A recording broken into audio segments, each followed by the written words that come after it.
Peggy, DPO kasus pembunuhan Vina Cirebon, ditangkap.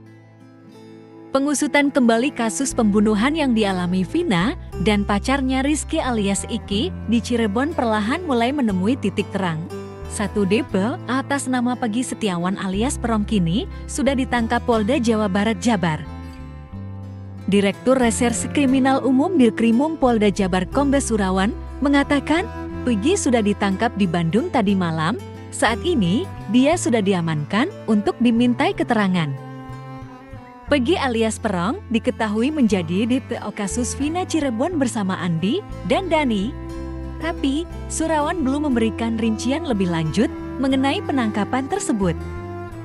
Sebagaimana diketahui, Polda Jawa Barat merilis ciri-ciri 3 DPO kasus pembunuhan Vina dan teman lelakinya, Rizky atau Eki di Cirebon pada tahun 2016 lalu. Ketiga orang tersebut sampai saat ini masih buron dan belum ditangkap kepolisian sejak kasus ini terkuak pada 8 tahun yang lalu.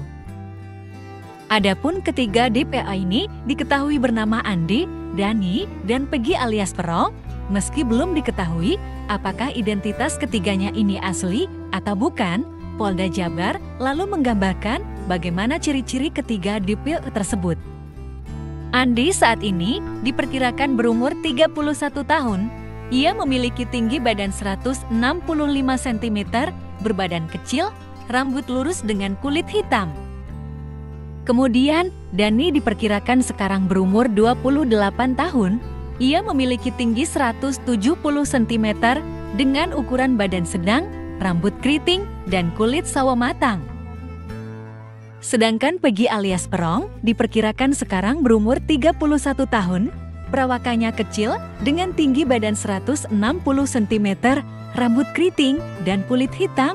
Ketiga DPO ini tercatat beralamat di Desa Banjarwangun, Kecamatan Mundu, Kabupaten Cirebon. Kabid Humas Polda Jabar Kombes Jules Abraham Abbas mengimbau kepada pihak yang merasa masih bagian dari keluarga ketiga DPO itu untuk segera menyerahkan mereka jika ada upaya menyembunyikan ketiganya. Jules Abraham memastikan Polda Jabar tak segan mempidanakan orang tersebut. Kami menghimbau kepada 3 tersangka yang masih DPO maupun pihak orang tuanya ya, kalau mengetahui terkait dengan perkembangan kasus ini, kami minta agar dapat secepat menyerahkan diri kepada kami, sehingga kami dapat memproses sesuai dengan undang-undang yang berlaku, ucapnya. Sesuai undang-undang yang berlaku, bila ada upaya melindungi, menutupi jejak pelaku, atau menyembunyikan, bisa dikenakan tindak pidana, jadi kami harap dapat berkoordinasi dan menyerahkan diri, pungkasnya.